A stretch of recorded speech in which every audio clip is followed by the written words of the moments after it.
बेटा कल भी हमने वीडियो में देखा था, कल हमने जो रिकॉर्डिंग की थी वो हमने देखा था कि प्रथम विश्व युद्ध कब हुआ, द्वितीय विश्व युद्ध कब हुआ, क्योंकि इसमें द्वितीय विश्व युद्ध से संबंधित जो वर्णन था, क्योंकि एनी फ्रैंक जो द्वितीय विश्व युद्ध थी एक यहूदी लड़की थी और उस समय में यहूदियों के साथ किस तरह का अत्याचार किया गया था, तो इसके बारे में सारी जानकारी आपकी पहली वीडियो। आज हम उसने जो डायरी लिखी, उस डायरी में किस दिनांक में उसने किस चीज का वर्णन किया है, हम संक्षेप में उसे समझेंगे। सबसे पहले मैंने आपको बताया कि ये जो डायरी उसने लिखी थी, ये डायरी लिखी थी 2 जून 1942 से लेकर 1 अगस्त 1944 तक ये डायरी लिखी गई थी। अब ये डायरी किस नाम से प्रकाशित हुई है? Diary of a young girl, इस नाम से प्रकाशित है। इसमें जो हमारे पाठ्यक्रम में जो डायरी के पन्ने पाठ दिया गया है, इसमें किस किस दिन का वर्णन है वो मैं आपको बताती हूँ।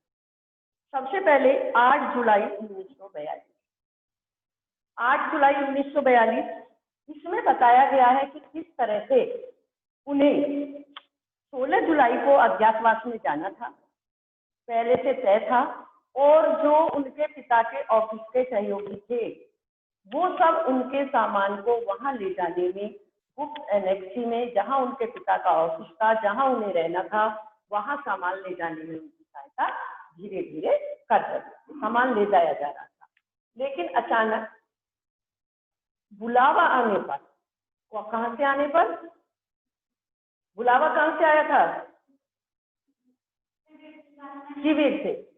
शिविर से बुलावा आने पर उन्हें अचानक में उसी दिन अज्ञातवास में सब कुछ छोड़ छाड़ कर जाना पड़ा। पहले से इनका दिन निश्चित था, 16 जुलाई को जाना है अज्ञातवास में, लेकिन शिविर से बुलावा आने के कारण वो भी मार्गोट जो बड़ी लड़की थी उनकी फ्रैंक परिवार की, उसके लिए बुलावा आने के कारण उन्हें अपना कार्यक्रम पहले करना पड़ा और वो उसी दिन जाकर जितना भी हो सकता था सामान ले जाकर अज्ञातवास में पहुंच गए। तो अज्ञातवास में उन्हें कैसे मतलब क्यों जाना पड़ा, जल्दी क्यों जाना पड़ा, इस सब का वर्णन किसमें आया है आपके 8 जुलाई 1942। अब आता है 9 जुलाई। अब 9 जुलाई में किट्टी को उसने एनी फ्रैंक ने क्या लिखा है? कल मैंने बता दिया था किट्टी कौन है, उसकी एक गुड़िया है जिसको उसने सारे अपने पत्र लिखे हैं, और कल ये भी मैंने आपको क्लियर कर दिया था कि उसने किट्टी को ही क्यों लिखे। शायद एक तो वो घर में सबसे छोटी उम्र की बच्ची थी और उसे सब अकड़ू घमंडी ऐसा समझते थे, लेकिन वास्तव में उसका कहना था मैं ऐसी नहीं हूँ। तो उसने शायद कोई उसकी भावनाओं को समझता नहीं था, उसकी बातों को समझता नहीं था, इसलिए उसने अपनी सारी बातें उस समय की अज्ञातवास की सारी बातों को अपनी गुड़िया किट्टी को संबोधित करती। तो जो 9 जुलाई है, 9 जुलाई में उन्होंने अपना रहने के स्थान के बारे में बताया है, जो जहां इन्हें रहना था गुप्त एनेक्सी में, वहां पर उनके पिता का जो ऑफिस था उसी के पीछे सीढ़ियों से होकर रास्ता जाता था, जिसका अनुमान भी किसी को ये नहीं था कि इसके पीछे इतने कमरे हो सकते हैं। ऊपर की सबका वर्णन किया है, कैसे ऊपर जाकर सबसे पहले फ्रैंक परिवार का कमरा था, उसके आगे छोटा सा कमरा इनको दोनों बहनों को दिया गया था, किचन के साथ का कमरा, किचन और कमरा जो बॉगडन परिवार इनके साथ आया था वो रहता था, टीचर बेटा था। तो उसमें रहने का वर्णन पूरा किया गया है कि किस तरह का, उसने ये बताया है गुप्त एनेक्सी कैसे है, किस तरह का वर्णन, मतलब किस कहाँ से होकर हमें वहां तक पहुंचे हुई। हेलो बेटा, आगे आपका जो 10 जुलाई है, 10 जुलाई में जो वर्णन किया गया है आपका, 10 जुलाई में सामान को ले जाकर वहां रख दिया गया था। जब हम कोई भी शिफ्ट करते हैं कहीं से तो क्या होता है अधिकतर कि हम सामान को ले जाकर पहले ऐसे ही रख देते हैं, फिर उसे व्यवस्थित करके लगाते हैं। तो सबसे पहले उन्होंने सामान को ऐसे ही रख दिया था, जिसके कारण वहां पूरा ढेर बना हुआ था, और धीरे धीरे उन्होंने फिर उस सामान को वहां पर व्यवस्थित करना शुरू किया। एक तो वैसे ही बहुत टेंशन थी, इसके साथ वहां पर उन्होंने, उनके पिता ने और उन्होंने कैसे उस सामान को व्यवस्थित किया, क्योंकि सब थक गए थे, निढाल हो गए थे, थक गए थे, और जिस तरह से उन्होंने उस सामान को व्यवस्थित किया, अधिकतर सहयोग व्यवस्थित करने में जो छत तक लगभग उस सामान पहुंच गया था, उस सामान को धीरे धीरे 2 दिनों में इन्होंने कैसे व्यवस्थित करके लगाया, उस सब का वर्णन किसमें है आपका 10 जुलाई में उसका वर्णन किया गया है। आगे का आता है 28 नवंबर 1942। आगे का दिनांक आपका है 28 नवंबर 1942। इसमें इन्होंने बताया जैसे राशन मिलता था महीने का, उसी तरह बिजली भी राशन से मिलती है। और क्योंकि अगर ज्यादा बिजली खर्च की, बिजली बहुत खर्च हो चुकी थी, बिजली ज्यादा खर्च की तो बिल्कुल ही अंधेरे में रहना पड़ेगा और आगे नहीं मिलेगी ज्यादा बिजली और पता भी चल जाएगा, तो इसलिए इन्होंने 5 बजे से ही अंधेरा हो जाता था। दिन में तो ये वैसे ही पर्दे नहीं हटाते थे कि कहीं किसी को ये पता ना लगे कि हम अज्ञातवास में रह रहे हैं, छिप कर रह रहे हैं। दूसरे जब अंधेरा बिल्कुल हो जाता था तब ये पर्दे हटाती थी और दूसरों के घरों में थोड़ा सा ताक झांक करती थी किसके घर में क्या हो रहा है, क्योंकि इनके घर में अंधेरा था, दूसरों के घर में लाइटें थी, तो वहां का दिखाई देता था कैसे एक डॉक्टर बुढ़िया के दांतों से जूझ रहा है, दूसरे घर में क्या हो रहा है, ये सारा ये ताक झांक करती रहती थी। इसका वर्णन किया गया है। और किस तरह जो दशैन थे वो मम्मी से इसकी खास तौर से इसकी चुगली लगाते रहते थे, इसका वर्णन है आमतौर पर। आगे का जो दिनांक आता है वो आता है 19 मार्च 1943। 19 मार्च 1943 भाई ये घोषणा कर दी गई थी, ये तो खुशखबरी थी कि जो टर्की है वो इंग्लैंड के पक्ष में है। इसे सुनकर तो प्रसन्नता हुई थी उन्हें, लेकिन क्योंकि रेडियो से सारे समाचार आते रहते थे, लेकिन जब उन्हें ये पता चला कि 500 गिल्टर के नोट अवैध घोषित कर दिए गए हैं, जैसे यहाँ पर 500 रुपए एक साथ बंद कर दिए गए थे रात रात में, तो वहाँ 500 गिल्टर के नोट अवैध घोषित कर दिए गए और जैसे यहाँ बदलवाए गए थे पैसे, तो वहां भी अगर बदलवाने के लिए लंबी कतारें थी और उसमें भी जब बदले जाएंगे जब आपको उसका ब्यौरा देना होगा कि आपके ये पास कितने गिल्टर के नोट कहाँ से आए, किस आमदनी से आए, तो उनके लिए बड़ी समस्या हो गई क्योंकि वो जाकर बता नहीं सकते थे, सबके सामने नहीं आ सकते थे। तो इस बात से ये दुख की बात थी और खुशी की बात उनके लिए क्या थी कि टर्की किसके पक्ष में आ गया था, इंग्लैंड के पक्ष में। और इसी के साथ उसने जो रेडियो पर घायल सैनिक थे जर्मनी के, जापान के, है ना, जो ध्रुवी राष्ट्र थे उनके सैनिक थे, तो वो घायल सैनिकों की जब हिटलर से बातचीत कराई जाती है जर्मनी के शासक से, हिटलर से, तो वो कैसे अपने दुखों को बताते हैं बड़े गर्व के साथ, और वो ये भी महसूस करते हैं कि जिसका जितना बड़ा मतलब दर्द है, दुख है, जिसने जितने अधिक वार सहे हैं उसे उतना ही गर्व है। किसी के पैर जल गए हैं, किसी के हाथ नहीं है, किसी के पैर नहीं है, किसी की हड्डियां टूट गई हैं, तो बड़े कैसे कैसे उन्होंने युद्ध में अपने शरीर के अंगों को या युद्ध में कार्य किया, इस सबको जब सैनिक बड़े जोर शोर से गर्व के साथ उसको बता रहे थे हिटलर को, तो वो भी वृत्तांत सारा इन्होंने वर्णित जो किया गया था उसे सुना और उसके बारे में भी अपनी डायरी में लिखा था कि घायल सैनिक किस तरह जो हिटलर है उससे बातचीत कर रहे थे। ठीक है, इसके बाद 23 जनवरी 1944, हर दिन का नहीं है बेटा, 23 जनवरी 1944। अब इसमें इन्होंने दिया है कि अपना समय ये कैसे व्यतीत करती, अपना समय कैसे व्यतीत करती थी। वहां रहते रहते गुप्त एनेक्सी में करें क्या, बाहर नहीं जा सकते, घूम नहीं सकते, तो इन्हें राजवंशों की जो वंशावली थी उसके बारे में खासी रुचि हो गई थी, उनके बारे में पढ़ती रहती थी, क्योंकि पत्रिका वगैरह तो लाकर जो इनके पिता के साथ काम करने वाले लोग थे, मियक थे, वेब थी, वो लाकर इन्हें दे देते थे। कभी जो वेब थी वो छुट्टी के संडे के दिन अपने बॉयफ्रेंड के साथ पिक्चर देखने जाती थी, तो वो सारी बातें उसे बताती रहती थी, तो उसे अज्ञातवास में होने के बाद भी इन सारी बातों की जानकारी होती थी। और साथ में जब मैगजीन आती थी तो उस मैगजीन से वो कटिंग कर करके उनके फोटो वगैरह इकट्ठे करती रहती थी। एक तो ये बात थी। दूसरे कभी अपने बाल बनाने लगती थी, केश विन्यास किया, फिर उसे बिगाड़ दिया, फिर दूसरा किया, इस तरह से। किताबों के साथ वो किताब तो पढ़ती थी, अपनी किताबें पढ़ती रहती थी, रेडियो पर भी सुनती रहती थी क्या क्या हो रहा है, किस तरह से वो अपना समय व्यतीत करती थी। ये किसके बारे में ये कब आया है, 23 जनवरी 1944, ये कि अपना समय वो कैसे व्यतीत करती थी। फिर आगे आया है बेटा 28 जनवरी 1944।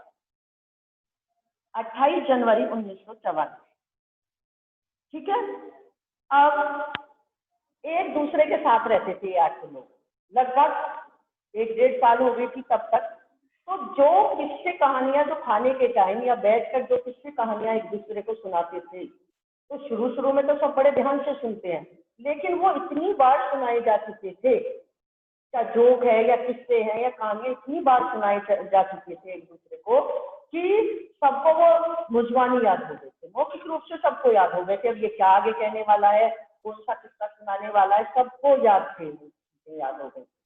दूसरा, इसमें ये भी बताया कि किस तरह से सभी जो थ्री नीदरलैंड था उसके लोग कैसे, जो अज्ञातवास में छिपे लोग थे, है ना, जो यहूदी थे, यहूदियों को पीला सितारा पहनना पड़ता था, तो किस तरह उनकी छिपकर सहायता करते थे, या हालांकि जोखिम था, वो जोखिम उठाकर भी किस तरह से उनकी सहायता करते थे, ये इन्होंने किसने बताया है।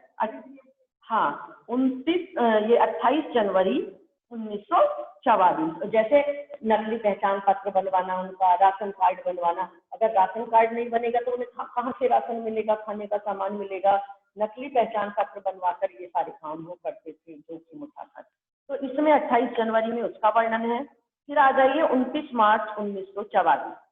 29 मार्च 1944 में कैबिनेट मंत्री ने बोटेन ने लंदन में डच प्रसारण में ये कहा था, कैबिनेट मंत्री ने, कि जितनी भी डायरियां इस समय में लिखी गई हैं उनका संग्रह किया जाए।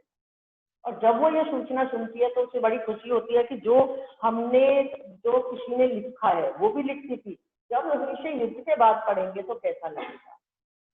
दूसरा ये भी बताया है कि उस समय इतनी भुखमरी फैल गई थी, डचों ने नैतिकता त्याग दी थी, जो डच थे वहां पर, तो मतलब चोरियों की संख्या बहुत बढ़ गई थी। देखते देखते अगर पीठ घुमाई तो तुम्हारा सामान गायब हो जाता था, यहाँ तक कि चौराहे पर लगी घड़ी, टेलीफोन, ये भी गायब हो जाती। उन्होंने अपनी नैतिकता बिल्कुल त्याग दी थी, इसका वर्णन भी उसने किया है। फिर किया है उसने 11 अप्रैल 1944। 11 अप्रैल 1944 में कहा है कि किस तरह से गोलीबारी और मशीन गनें भी चल रही, युद्ध का वर्णन बताया है। मशीन गनें चलती थी, किस तरह कितने सौ 500 टन गोला बारूद बरसाया जाता था, तो घर भी कैसे पत्तों की तरह हिल जाते, उसका वर्णन किया है। इसके बाद उन्होंने ये भी बताया है कि जब ये इस तरह का माहौल चल रहा था, तो जो पीटर है वो उसका हमउम्र था, उसका वो दोस्त मानता था उसे अपनी, तो वो उसे उसके बुलावे पर ऊपर जाता है शाम के समय, जब अंधेरा हो जाता है, दिन में तो जा ही नहीं सकते थे, और किस तरह वो बैठकर आपस में बात करते हैं और साथ में डसेल के कुशन को ले जाते हैं। लेकिन जब वो नीचे आते हैं तो वो नाराज हो जाते हैं डसेल, क्यों? क्योंकि उनसे कहीं पिस्तू इसमें ना घुस जाए, इसलिए। तो वो क्या करते हैं, उनके जान पूछकर उनके कुशन में 2 ब्रुश होते हैं, उसे घुसेड़ देते हैं। तो और अपनी इस बात पर जब वो उसे मतलब यूज करते हैं तो उन्हें चुभता है, तो बहुत हंसते हैं पीटर और वो। इसी समय 9 बज जाते हैं इस तरह करते हुए, और 9 बजे जब उनके पापा ने पीटर को नीचे बुलाया, तो मैंने पहले ही बताया था ये वो समय था, गोलीबारी तो चली रही थी, पुलिस भी तलाश में रहती थी कि कहीं कोई छिपकर तो नहीं रह रहा है, और साथ में उन्हें पता चला जब नीचे गए बड़ा धमाका हुआ। धमाके का मतलब था सेंध मारना। वो नीचे गए तो जाके देखा जो नीचे का था वो फट्टा बिल्कुल आधा टूट गया था। जब वो गार्ड्स वगैरह को वहां पर भेजा गया और वहां गए और उन्होंने कुल्हाड़ी से उस पर वार किया तो सब शांत हो गया, मतलब सेंधमार चले गए। लेकिन थोड़ी देर बाद फिर वही बड़ी जोर का धमाका हुआ, इसका मतलब वो लौट आए थे, और ये उसका सामने भी नहीं जा सकते थे क्योंकि एक पुलिस महिला और पुरुष वहां निगरानी कर रहे थे कि ऐसा ना हो ये हमें देख लें, तो बुक शेल्फ के पीछे किसी तरह छिपकर ये अपने आप को छिपाते हैं कि हमारा ये पता न चल जाए कि हम यहाँ पर छिप कर रहे हैं। तो ये वर्णन किसमें आया है? हाँ, 11 अप्रैल 1944 में। फिर 13 जून 1944, 13 जून 1944 में बताया रहते रहते 2 साल हो गए। अब किसकी 13 साल की थी जब आई थी, कितने साल की हो गई? 15 साल। और अपना जन्मदिन, उसके जन्मदिन पर किसी ने उसे मिठाई दी, किसी ने उन्हें फूलों का गुलदस्ता दिया, किसी ने किताब दी, किसी ने पत्रिका, इस तरह बहुत सारा सामान उसे मिला था। और उसके साथ ही उसने ये भी बताया कि किस तरह से जो महिला है, औरतें हैं, औरतों को पुरुष ने हमेशा से कमजोर समझा है। और वो ये उन्होंने औरतों के बारे में किसी के क्या विचार थे, बहुत क्वेश्चन पूछा जाता है। वो ये चाहते थे, पुरुष वर्ग ये चाहता था केवल कि जो औरतें हैं वो केवल बच्चों को पालें, घर की चार दीवारी तक सीमित रहें। वो उनको कोई महत्व नहीं देता है औरतों को। जबकि वो कहती है कि एक महिला एक बच्चे को जन्म देने में इतनी पीड़ा सहन करती है कि कितने ही युद्धों में भी एक जो सैनिक है वो सहन नहीं करता।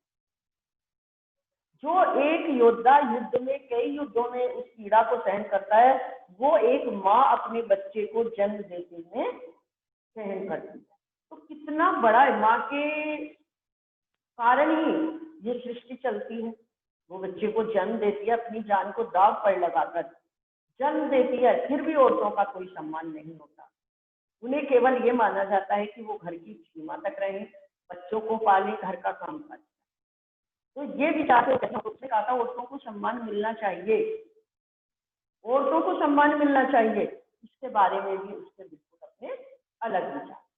तो यहाँ तक का वर्णन था। इसके बाद जो मतलब आगे वर्णन नहीं हुआ, फिर ये था 13 जून 1944 और फिर इनकी पता लग जाती है, अज्ञातवास में छुपे हुए हैं, पकड़कर इन्हें शिविर में ले जाया जाता है, जहाँ पिता को छोड़कर, वो जो फ्रेंड्स इनके पिता थे उनको छोड़कर बाकी सबकी मृत्यु हो जाती है। वहीं शिविर में इतनी यातनाएं दी जाती हैं। और उसके बाद जब मित्र राष्ट्रों की विजय हुई तो उसके पिता ने जो डायरी को कोई ले नहीं सका था, उनके पास रह गई थी, उस डायरी को छपवाया और वो diary the diary of a young girl के नाम से प्रकाशित, जिसके अभी मैंने आपको कुछ दिनों के और दिनांक के बारे में आपको बताया। तो ये था आपका कि किट्टी ने किस दिन किस चीज का वर्णन किया। एनी फ्रैंक ने किट्टी को संबोधित करके किस किस दिनांक में किस किस बारे में बताया है। तो आज ये था आपका आपकी सेकेंड वीक।